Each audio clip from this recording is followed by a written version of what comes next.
Cronin Toyota and Cronin Nissan are honored to partner with Proudly We Served, as well as the continued support of our local active and retired military veterans across eastern Indiana.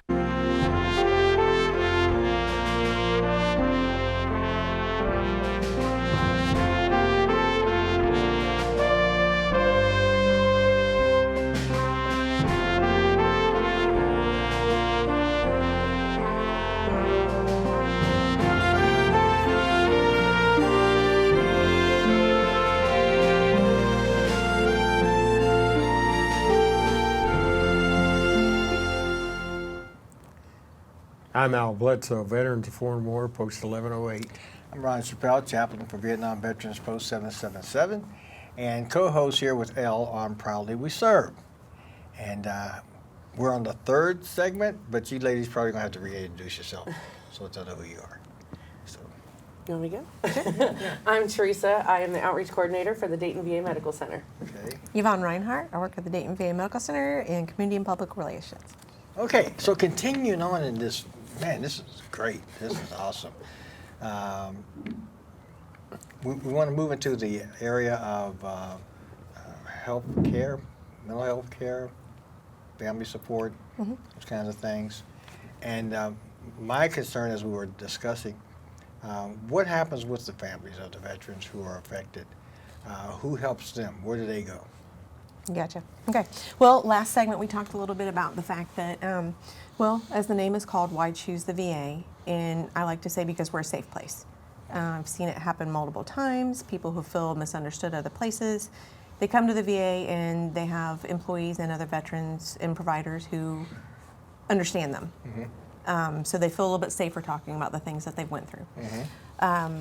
One of the problems why we were discussing off air about multiple divorces, maybe multiple conflicts with the law enforcement, it has to do with feeling misunderstood. So one of the things that we like to do for our younger veterans coming back, or our older veterans who, you know, maybe the kids leave the nest and now all of a sudden it's husband and wife and they got to start paying more attention to each other, explaining why some of the learned habits are there and assisting the spouse in understanding not to personalize it. That's one of the things that we hear so many times in the counseling sessions will be the guy will find, he won't talk to the wife or, you know, whatever partnership, they don't talk to their significant other, but they'll talk to the provider with that person there and say, it's not him or her, I just shut down, you know. We'll say her family's really loud. You know, my wife likes to have big family events. She's very social. Her family's always going to Disney World. They're going to, you know, different places that are loud and they're crowded, and I can't do it. So I get irritable, and my wife and I have a fight, and I'm relieved I don't have to go. You know, and the wife doesn't realize, oh gosh, it's not me. It's not that you hate my family. I understand now. You know, maybe I can go ahead and go to these events. I can still go and enjoy my family. And I just have to say, this is just not my husband's thing. I mean, that's just a drop in the bucket. Yeah, yeah. So, okay, so, but what if? A little deeper. Okay, so, so yeah. let's say we have a veteran who is older and the medical problems are starting to manifest more significantly. Right. So his wife turns into the role of caregiver. Doesn't even have to be physical ailments. It could be dementia. It could be, you know, heightened mental health diagnoses that gets more significant and more focused as they age. So then you've got a caregiver who basically has to give up their outside. You know, they don't have as much time to have their social outlets. They can't work because they're at home taking care of the veteran. And I can bring a specialist back that can speak more deeply on this. But there's a caregiver support program that helps the caregiver. It's specifically for the caregiver, not for the veteran. It's specifically for the caregiver to help them out. Yeah, yeah. Because I've seen situations where the caregiver, him or herself, gets angry, and sometimes it comes out in the way that they treat the person that's supposed to be caring for. It's true. They need a break. You know, they're going through mental warfare too. You know, they've. As the other person diminishes in health or as they age or, unfortunately, if they get dementia, they become very reactive. They can become very angry. They'll throw their food down. Maybe, your loved one that you've loved your whole life starts cussing. Their personality changes. They're very demanding. They're very in the moment. They can appear selfish. They want what they want right now. And they can actually even become jealous of their caregiver / spouse having any outside interest because they can't. So it's a very, very difficult situation, and we recognize that. And so we want to provide support to the caregiver of the veteran. Makes it better for the veteran. Yeah. It keeps the caregiver, feeling more happy about doing what they're doing. We also have respite. So we'll say that the veteran is no longer able to care for themselves or be alone, but then the caregiver needs a break. They need a vacation, and there's nobody else to take care of that person. The VA can. We can offer a respite. Yes, They we can. send you on a vacation. No. Oh, We don't pay for the vacation. Ask my wife, hey, are you sick? Are you? We will take care of the veteran, to give the caregiver respite. We can take care of the veteran on short spurts. Okay. We also have ways to provide adult day health care. Give them a place to go, a couple hours a day, work with arts and crafts and things like that. Yeah. We understand the uniqueness of our veteran population, and we understand just treating the veteran is no longer good enough. We have to help the family so that they can continue to help the veteran. Yeah. Yeah. Do you run into many cases in outreach when you're trying to sign up veterans that have those kind of issues? Or Oh, yes. How do you handle that if a guy says, I got this problem? Well, we have a lovely little file folder that we take to all of our events. Okay. And while we're there, we'll definitely make sure, we of course let them discuss everything so that way we can get as many of the problems, to try to help them solve as many problems as we can. And we usually give them as much information as possible that we have on hand. Sometimes it takes a phone call from the table of me saying, hey, I know somebody at the VA, let me call social work right now and see what we can help initiate now. Because there are a lot of times, when somebody opens their heart and starts telling you their story, they might break down into tears, and you find out they need you right now. And that's why I do what I do, and that's why I love being out at the events and being able to help somebody right then and there, because there's a reason they came to that event, and it was to see you. And like I said, they'll break down right there at the table, and they'll tell you everything, something that they haven't told anybody. And Wow. you're finally just that person that they just kind of unload on, and I take that as positive, and try to make sure that we can help them through their situation. Well, you got to be able to listen, it sounds like to me. Oh yes, lots of That would listening, be, yeah. that's another story, but, I understand what you're saying, but, tell me the problem, hit the highlights, and let's move on to something else. But, you know what I'm saying, it would be difficult sometimes to listen to some of the young guys' stories that are reaching out to help. Sometimes And- it's a significant other that comes up to us as Yeah, well. I would think so, Sometimes the veteran will pass our table, and I'm like, hey, I see your hat, Yeah. where are you going? And they just, keep on going, but the significant other might come over to the table and say, hey, we really need help. Yeah. What can you do for us? And we're not just for the veteran, we're there for the family as well. This has been a while back, maybe 15 years ago.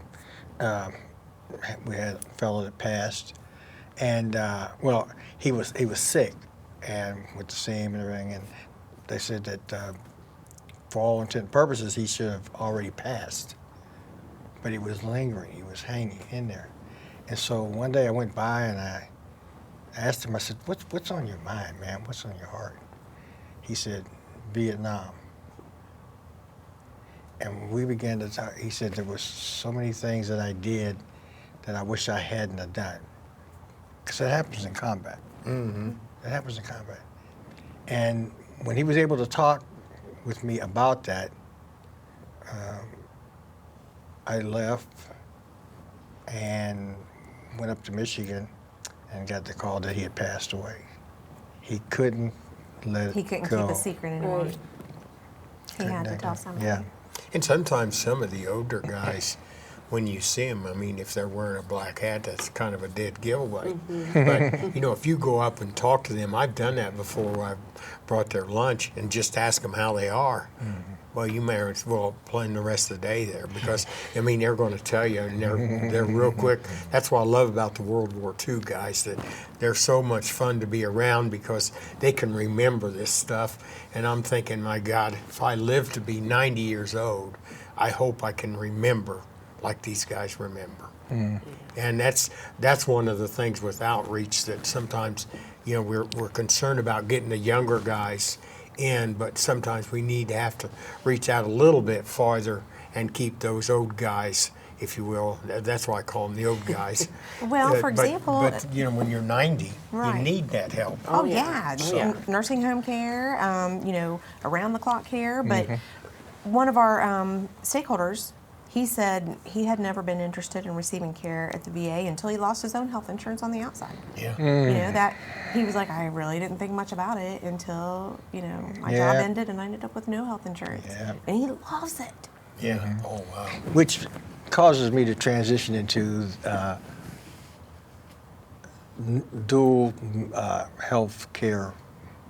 We have veterans quite a few times Participation, who will say, yeah. do I have to give up I like my family doctor. Yeah. Do I have to give up my family doctor to get health care at the VA? But, Yeah. you know, eyeglasses are expensive, you know, hearing aids are expensive.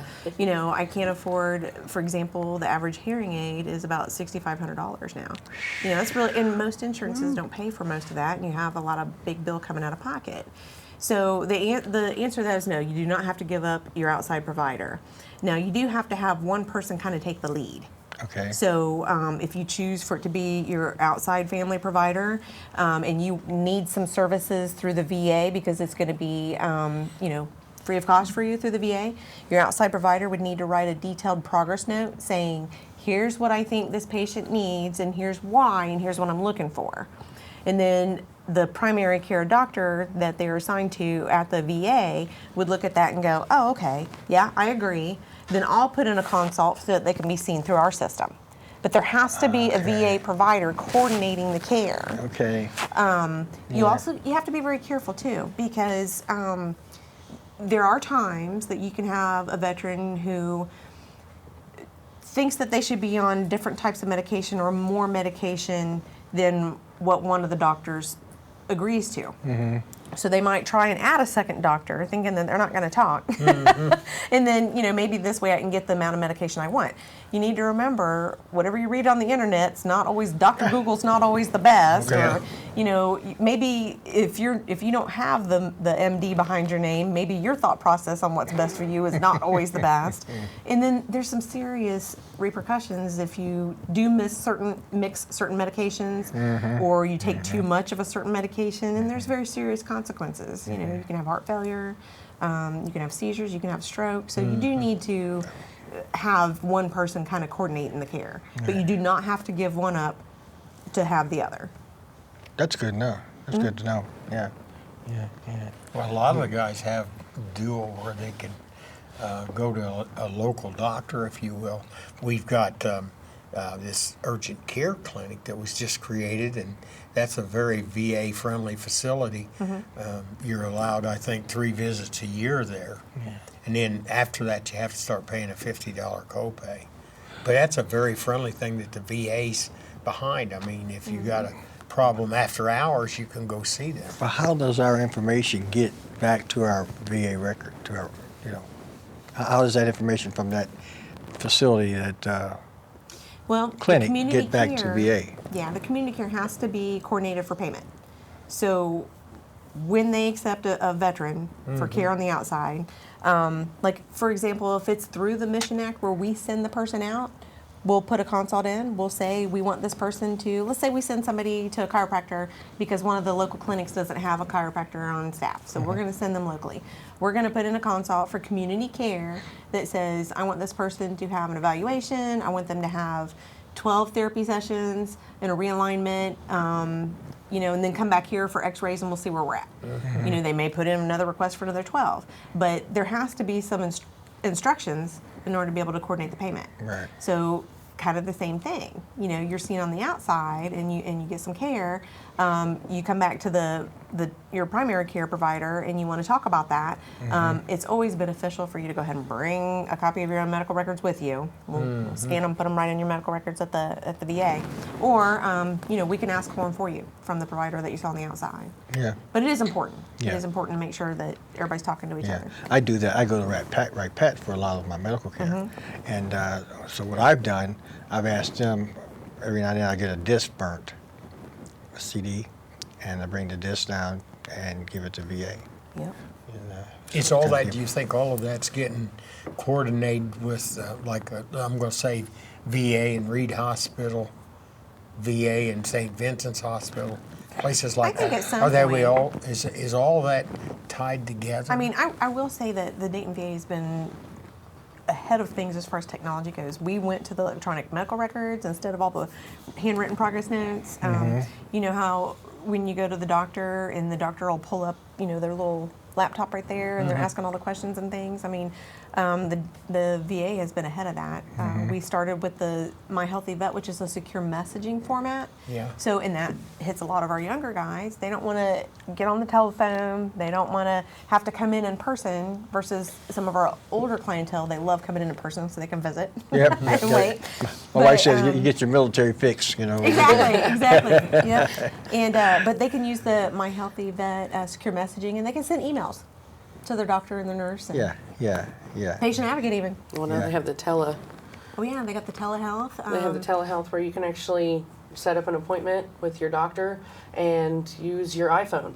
And it sends you an email. You click on that email, it sends the secure. Yeah, and then it can hook up. And I've already done it once, so it really does work. It works good. And you can use webcam on your computer and things like that. And you sit right there and you talk to your doctor. Well, and go ahead. You don't even have to come in, and That's you above don't have to me. take time off Nah, work, you can know, do it. to go to the VA and then, Yeah. you know, back and forth.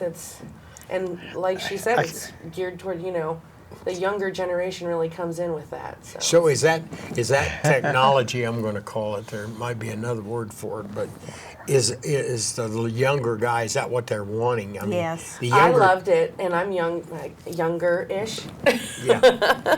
and it saved me time. I work at the VA, and it still saved me time. It was on a day that I was off. So the You know? millennial crowd, I guess that's what we're talking to right now, is the millennial I like crowd. that stuff. I mean, I do all that. You like to As save old some as you- time, I right? do all that. The phone, the computer, all that. I do all that Yeah. stuff. Yeah, talk So- That to was a lot. one of the areas of feedback that we received. So the millennial crowd is what we're actually talking to, and I saw a survey of the millennials of what they're pushing, the agenda that they want. Is that healthy for what you do? Is the millennial crowd pushing what you do, or do they even care what you do? I guess that would be another question. I don't know if they care what I do because everybody's everywhere that I go. So Sure. I see a little bit of everybody. Right. I've seen the, 80, 90-year-olds, and then I've also seen the 21-year-olds as well. And Yeah. they don't seem to have any kind of a difference. When I talk to them, I just talk to them about healthcare benefits, and then Sure. from there they kind of just make their own decision. It's amazing to me sometimes the older guys that really need health care.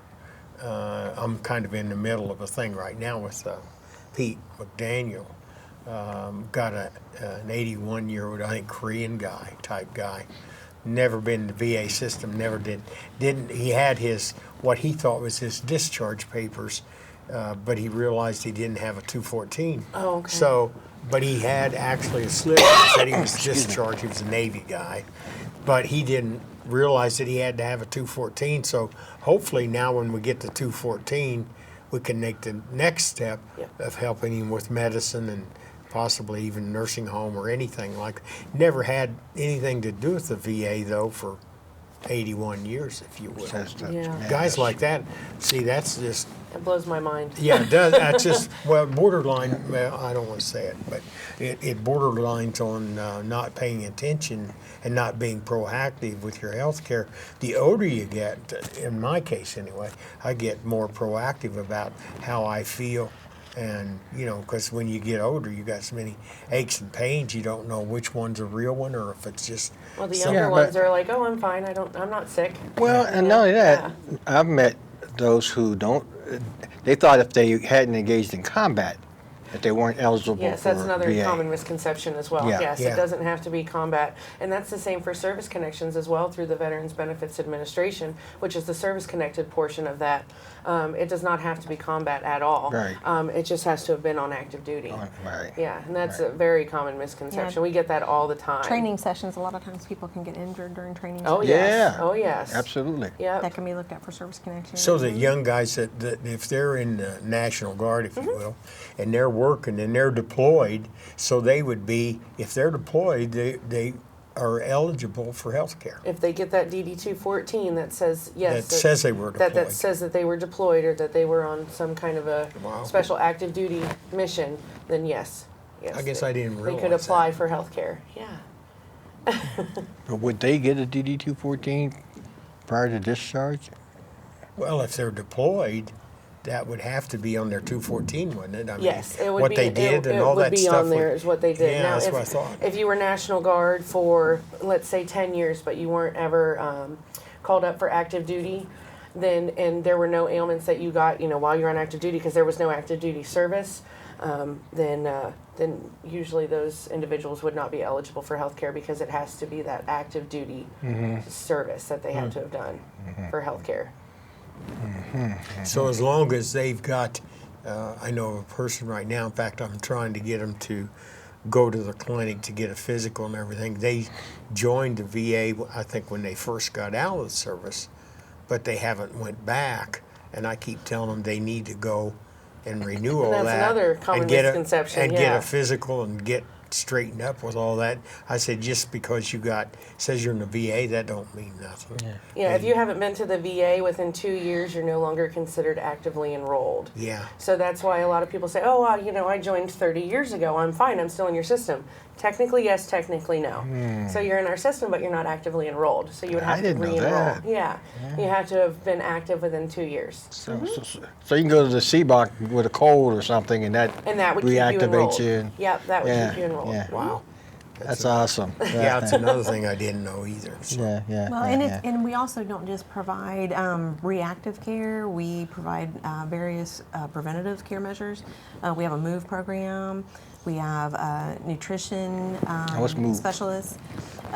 It's get up and move. Get up be and move. healthy. Oh, It's okay. exercise. All right. But Okay. it Well, I'll try to actually do that. encompasses a whole bunch of different areas to promote a healthy lifestyle. It's drink more water.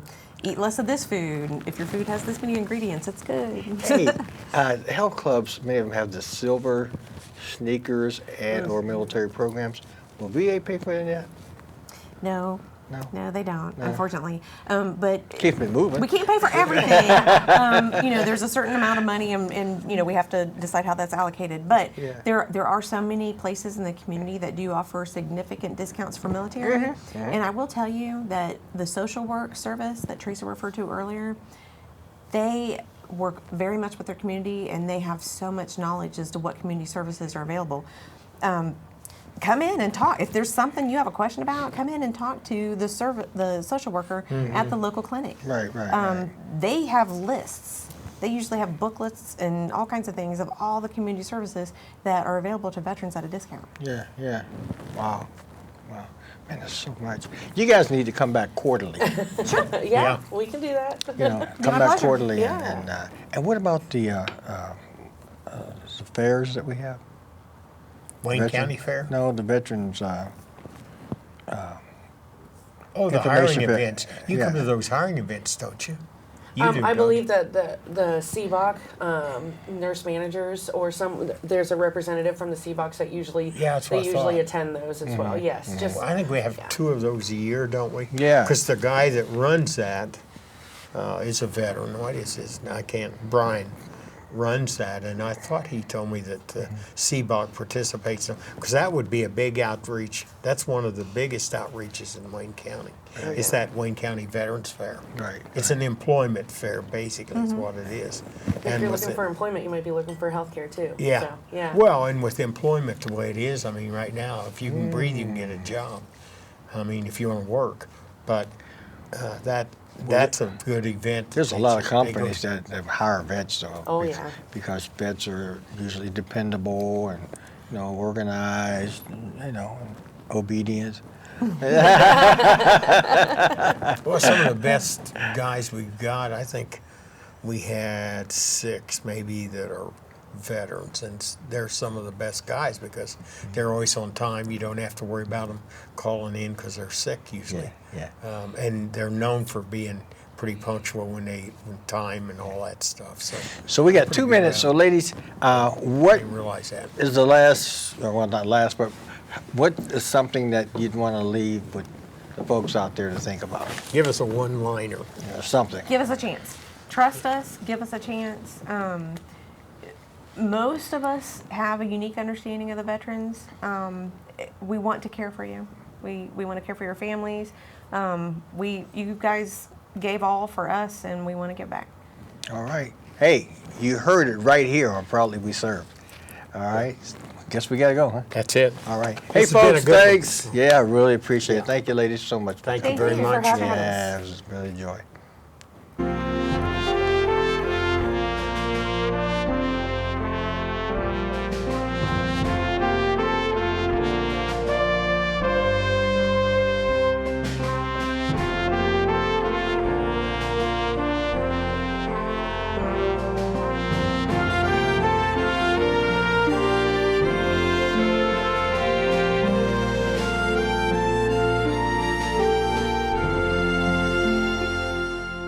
Cronin Toyota and Cronin Nissan are honored to partner with Proudly We Served, as well as the continued support of our local active and retired military veterans across eastern Indiana.